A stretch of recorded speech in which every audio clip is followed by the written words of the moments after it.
Good afternoon, everyone. I'm Zach, And I'm Holly. and welcome to the first episode of Discustron, a podcast talking about matters. The LGBT kids show.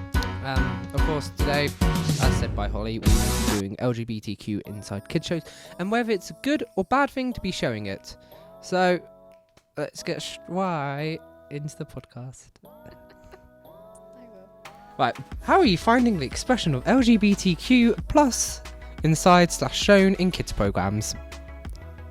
I find it quite good that they're showing all of this stuff, in kids programs and shows, because in nowadays there are more people in LGBTQ plus that are, accepting who they are, or younger teens, kids are finding out what they want to be, who they are, and all that type of stuff.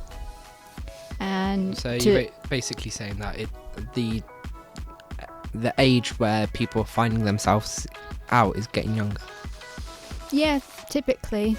Well, I mean, you've got kids in maybe year 9 and all that, because I haven't had that myself, obviously, because I'm straight, but my friends, some people were finding themselves out in year 7, year 6, and just trying to find out who they are. Obviously kids nowadays, instead of going bad about it and talking rubbish and oh my god, he's gay, it's more of a collective thing now that kids are trying to do. They're accepting it. Now, on to actually talking about kids programs and the stuff that are in the kids programs. With Legend of Korra, for the LGBTQ plus, showing it in the actual series of it and program, it was very skeptical throughout the entire thing. It wasn't really a big thing. They said, oh, this person is and this person isn't, of it, but they never put that in. And throughout it had little subtle hints, but it never had an actual gay character or a lesbian character or anything like that. Which I find, for it is a kids show, so I'm not overly fussed about it, and they're not trying to do it in a very bad light. But the only time that we ever got given a sort of scene for an LGBTQ plus thing was at the very end of the series, which was the last scene, where I believe it's Asami and Korra. We at the end scene where they have defeated, if people know what I'm talking about, they know. But at the very, and they are going. Asami and Korra are going into the spirit world through a portal at the very end, and throughout that sort of end scene we see in the sky the colours of a bisexual flag, and in the sky, and as well at the ending scene, how they went into the spirit world, they looked at each other and held hands, and I'm like, if that was your friend, you wouldn't really do that, because they've already gone into the spirit world throughout the series, and they've never done that.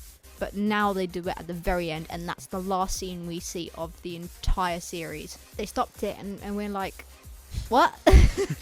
What? So yeah, that was I'm not overly fussed, but because Asami and Korra, I've had not a relationship between them, but they've had a relationship with a different character, a guy.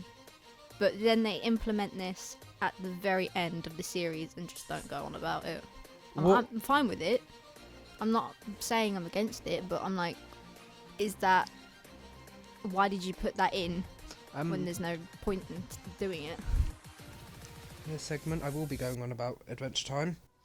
So sit back, grab a coffee or tea. I'm not going to go on for that long because it's Adventure Time. and there's like one gay thing in it, and that's about it. And that's Marceline and Princess Bubblegum. Of course, throughout the show, both Princess Bubblegum and Marceline's character gets a lot of development, and their relationship between one another grows. Of course, these two have known each other since ages ago. Yeah, I don't want to say anything to make sure I don't get it wrong. No, they know each other from like yeah. kids. Yeah, well, not really kids. You know what I mean? And of course, the first sort of like relationship sort of thing we see is in the Door Lord episode with I'm Just Your Problem, and that was when it got challenged. Of course, by the end of it,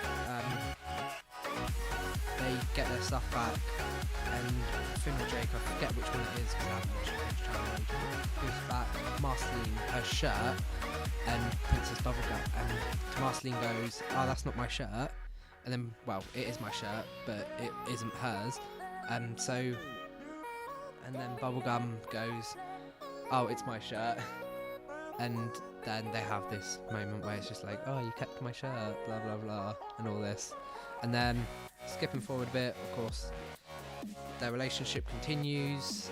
Not really a relationship as such, more of a friendship continues. They keep getting closer, and then in the finale, they both finally kiss, and everyone is happy about it all, everything. So Adventure Time fans were really happy when this happened. Yeah. So if you want to go on to Voltron. Yeah. In Voltron, throughout the entire thing was hectic with the LGBTQ plus sort of thing. I wouldn't say like in a bad way, but two characters, Lance and Keith, who are two of the main characters out of, you know, the entire cast that are there, they're speculated like going back and forth saying that they're rivals, and then getting really close to each other, and they're getting just all together, they're not getting really good, you know, they keep battle, you know, hitting, you know what I mean. And so they keep going back and forth saying that they're rivals, and then they have a bonding moment and all that type of stuff, and that they're mostly together in all the scenes, and at the end where, you know, they just, you know, they're best friends. I wouldn't say really best friends, but you know what I mean by best friends. But they don't get together, and what the creator does kind of goes off, and Lance goes with Laura. And I'm like, Lance as a character himself is more a flirty type of character, you know, he tries to get, you know, likes all these type of girls and all this type of stuff, and then just gets with Laura at the end, and I'm like, so what, you've just kind of, it's kind of weird how they did it, because it's got so much hinting towards like Keith and Lance getting together at some point, like they're getting closer, but then just completely dismisses it at the end of the series, and I'm like, wasn't there was like the creators, there was like there was a lot of hardship when they were trying to do it, because they were trying to get the green light for having a gay character anyway, and I believe it was DreamWorks, so they had to, it was a very long process, and I just thought, why should it be this hard just to introduce a gay character? It's a bit on like the company side, it's a bit bad, because they're saying, oh, we don't want it to be shown. That's what they're implying. Yeah, they're basically implying that we don't want to show this gay couple because we'll lose money, sort of thing. Yeah, but I'm like, we won't, because we only got shown that the leader of Voltron, one of the main characters, Shiro, is actually gay. But we didn't know that until like halfway through. But at some point, like nearer to the end, like the last quarter or halfway, I can't exactly remember. But it was between there that we got told. Or like sort of, oh, this is this because the creator, like, I think it was on Twitter that she said, "Oh, he's Shiro's boyfriend." We're like, what? All of a sudden, it just got this notification saying, "Oh yeah, this is Shiro's boyfriend." I'm like, and then because after a while, I think they did get the green light, but I can't remember if they did or not. But they ended up having to get rid of his significant other and killed him off. And then until the very, very end scene of the last episode of the series, you know, we've got like montages of like different scenes, you know, what they do at the end and stuff. We see Shiro getting married to another man, and I mean, that's fine with it, but it's the fact that they didn't have a lot to go with. They didn't have a lot to work off because of DreamWorks. So it's basically DreamWorks' fault. Let's blame it on DreamWorks. So we're gonna have fun with this. Steven Universe, literally my all-time favourite show, and I can go on and on about LGBTQ stuff in it. So of course, start where the gayness is at its highest with Ruby and Sapphire. The love of two gems fused together to make Garnet, and through Garnet they show their love, and by the end of Steven Universe rather than Steven Universe Future, which is coming out tomorrow,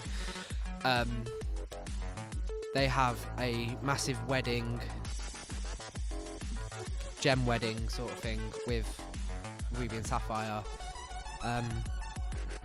I won't go too much into Ruby and Sapphire, but I know there was like a lot of controversy between them because, of course, showing non-binary gems, because the gems are non-binary, but they do look female, but they are non-binary. And episode Keystone Motel, they kiss, and everyone. There was a lot of like controversy about it because it's showing these two gay gems kissing, and by the end of the series as a whole, so at the end of Steven Universe, when the wedding was, there was once again massive controversy because it was the first, don't quote me because I could be wrong, it was the first like gay wedding on a cartoon for kids. And there was also, I'm going off subject from Ruby and Sapphire because Ruby and Sapphire is the massive cause of like LGBTQ stuff inside Steven Universe. There was also Rose and Pearl. Pearl was Rose's Pearl. Pearl is an assistant to their Diamond. Of course, spoiler alert, sorry if you've not watched Steven Universe, but massive spoiler. Rose is Pink Diamond, and she decided that she wanted to change her form to be Rose Quartz rather than Pink Diamond and stop the Diamond Authority from taking over Earth and become the Crystal Gems. And slowly, whilst Rose and Pearl are protecting this planet from the Diamond Authority, Pearl says something in an episode. She goes to Rose in a flashback, she goes, "I imagine that we ran away together, that you are just a Rose Quartz," and she forgets that she was a diamond or anything.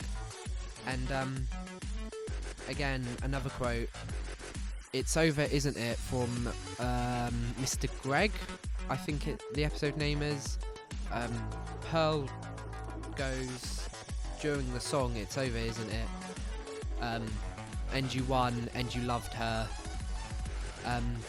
Basically suggesting that that Pearl loved Rose and was very devastated when Rose got with Greg, and sort of thing. So yeah, that's mainly the important points. Of course, you've got Jasper and Lapis, who early on in season 2, I'm not going to talk for a long while. With Jasper and Lapis, Jasper, of course, constantly forcing Lapis to fuse and just being the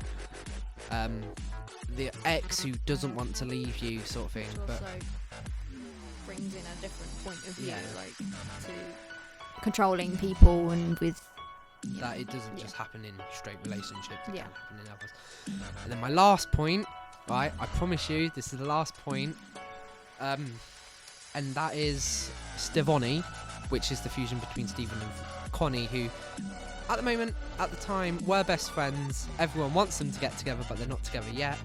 But they're just really close best friends. They fused together to make Stevoni, who is said to be transgender, because it's Stephen, who is a guy, and Connie, who is a girl, fused together, and they make Stevoni, who is transgender. And within Stevoni, they basically 2 kids. So yeah, that's basically Steven Universe as a whole. I know that I do miss a bit of stuff with like Emerald, who is a baddie. I don't know if she's still a baddie, but she, I do have quotation marks, she is played by a drag queen.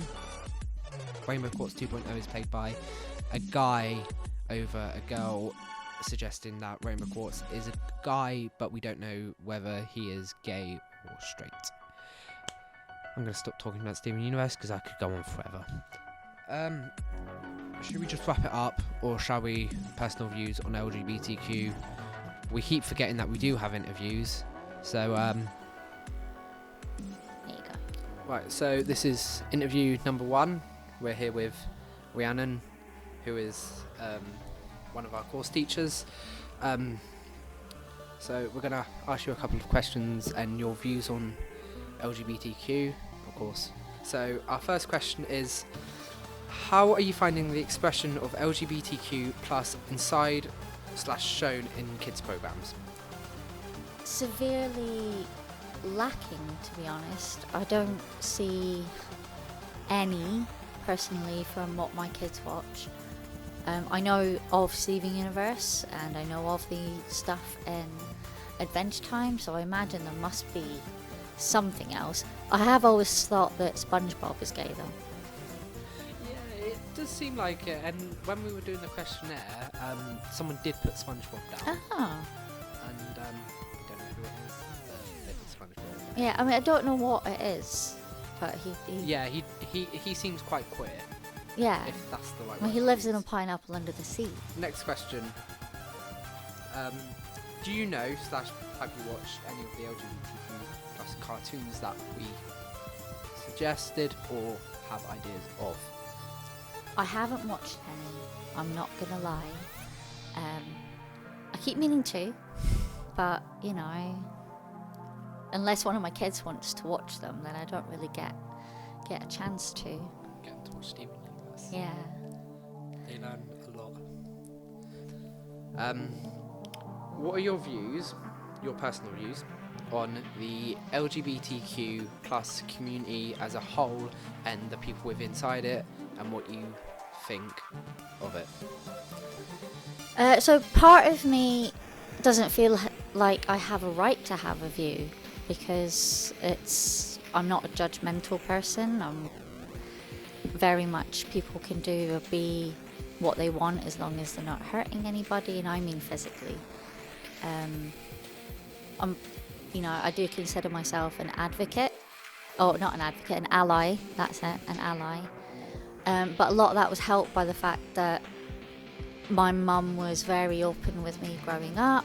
I watched films like Priscilla, Queen of the Desert and Rocky Horror Picture Show, and I shouldn't have, but I did watch Queer as Folk. You might not get that reference, you might be too young, but it was very inappropriate at the time. And I was brought up with a gay uncle, so it was all very normal to me, and it still is. So are you glad that LGBTQ has come this far through what it seemed to be like 2 decades ago? Yeah, of course, especially I think, the rest of the world needs to catch up a bit. The US still haven't signed their Equality Act.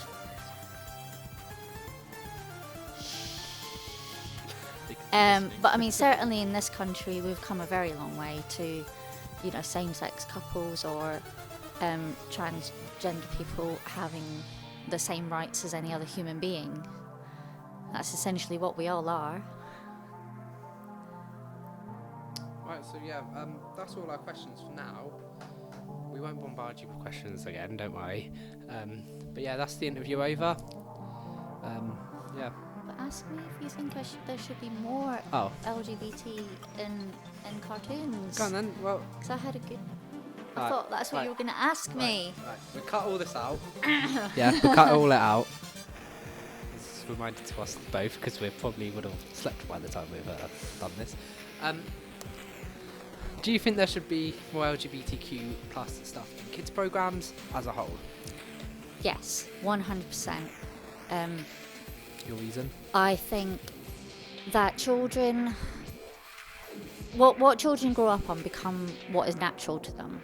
And if LGBTQ plus were represented in children's TV, whether it's a cartoon or one of the live action things, then it would be normal. I'm not saying, that any, romance as such should be in any children's TV shows, not because of like weird inappropriateness, it's just not aimed at children.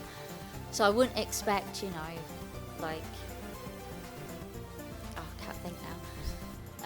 Peppa Pig to come out as gay. Yeah, I wouldn't expect Peppa Pig to come out as gay, but I certainly think that, like the preteen and the teenager stuff. I mean, like iCarly, that kind of style thing. It's like there's always, someone fancying someone. Why can't? Carly's off the air. It's really No, I know, but whatever that kind of. Yeah. I don't know what the now one is. My kid's only just watching iCarly and Sam and Cat and stuff.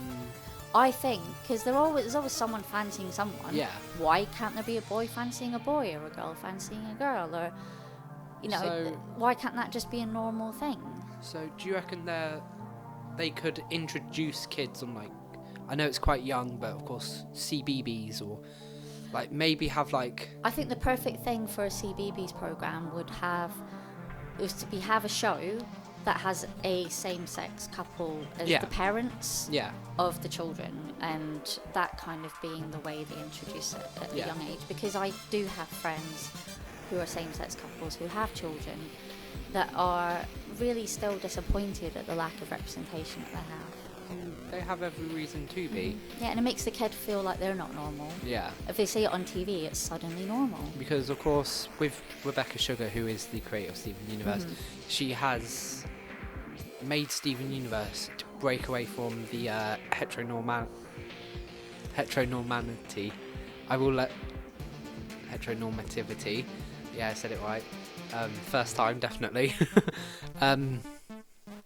She has made Steven Universe to break away from that, and rather than having straight people as the norm, of course, all gems are non-binary, but they all look female, and apart from Rainbow Quartz 2.0, and if Steven fuses with a human or something, and then I'm going to go on a rant here because it's Steven Universe and I should be really doing this in the podcast rather. So I'm just going to stop now and save it for the podcast. What you're on about, so. And I will start talking about it in the podcast. Anyway, so that is finally our interview done, I believe. Yes. Wonderful. Any questions from you? No. That is our interview done. I'm good.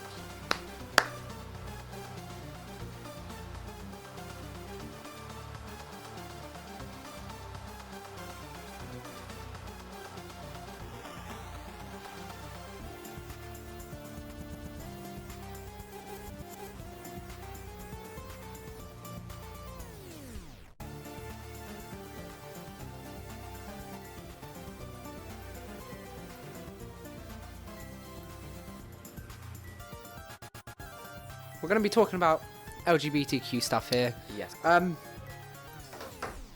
How are you finding the expression of LGBTQ plus inside/shown in children's cartoons and TV programs? It's a weird one. I don't think I've really seen much. I mean, the one that you guys talk about most of the time, Steven Universe, that has two characters that could be classed as lesbian, maybe. No, I can't think of any others, really.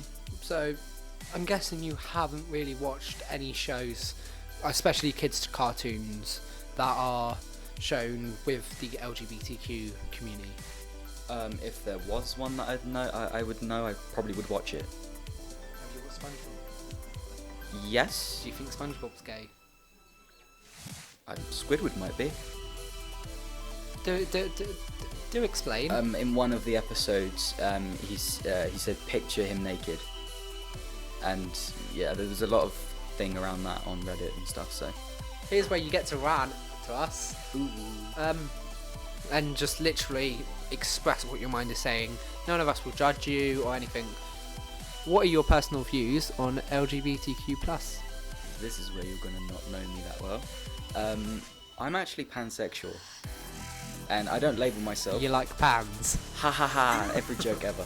No, pansexual is is in between. Well, I'd say it's a bit more than bisexual. You like men, women, transgender people, anyone really. Sorry. I keep going. Anything with a pulse. So pansexual, you go for personality.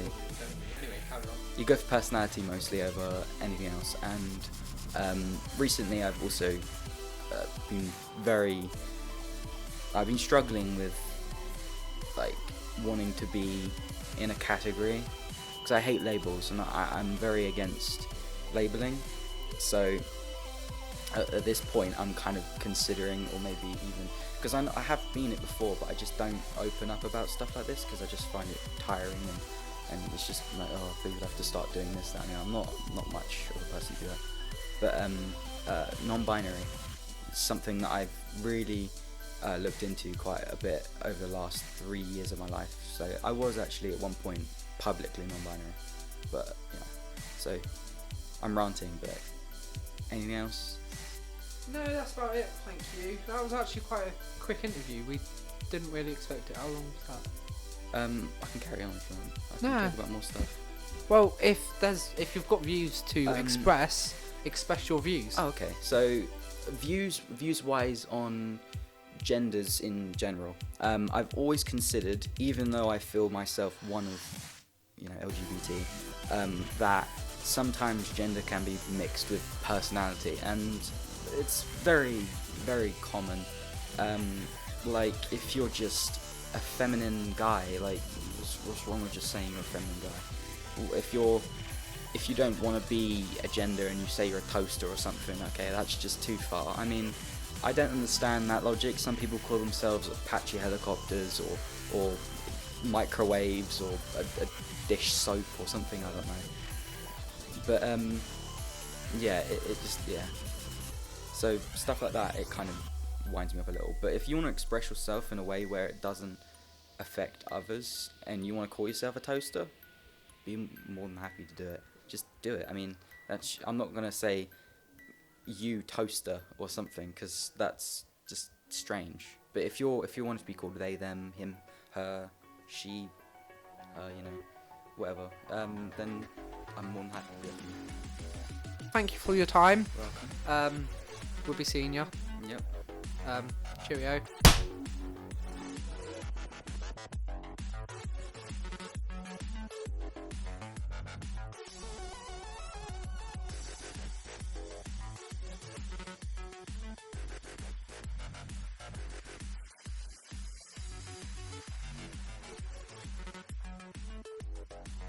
We'll play some interviews now, hopefully. Yeah. So I hope you enjoyed those interviews. Very interesting stuff said. Well, do you want to do personal views on LGBTQ? We can. Ladies first. Try not to say anything controversial. I'll try. Well, Sit back, grab popcorn. for my personal views on LGBTQ+, I'm not fussed. I'm not fussed if you want to be lesbian, gay, transgender, and all that type of stuff. Like, if it doesn't affect me, I'm fine with it, because I don't have experience myself, but my sister is bi, so I've grown up with a person from the LGBTQ community, and I consider myself an ally to it. and I'm like, I don't care what you are. Same with, even if we go on to religion. But yeah, I mean, I have friends who are part of LGBTQ community. I'm honestly not fussed. Fair enough. If you love what you just do what you want to do. Love yourself. Do I have personal views on them? No. Do I really care? No. Do what you want, really. If you're gay, don't shove it down people's throats. But, like, don't go like overboard with it. Like, just Don't go overboard. like you keep saying you're gay, you're gay, you're gay. Yeah, and don't force it upon others to be like you. If someone's straight, let them be straight. If someone's there, if they're straight, let them be straight. If they're gay, let them be gay. If they're lesbian, let them be lesbian. And if a guy is acting queer and acting gay, for example, I'm quite feminine. I can be quite feminine, but I'm not gay. I'm as straight as a pole. But yeah, so Because that kind of goes into the male sort of like fragile masculinity and stuff like that. I hope you've enjoyed today's podcast. I shall see you all later. This has been Zach and Holly. And this is Discussion. Goodbye. Discusstron. Whatever the hell it's called. Discusstron. I'm allowed to say hell. No. Bye bye.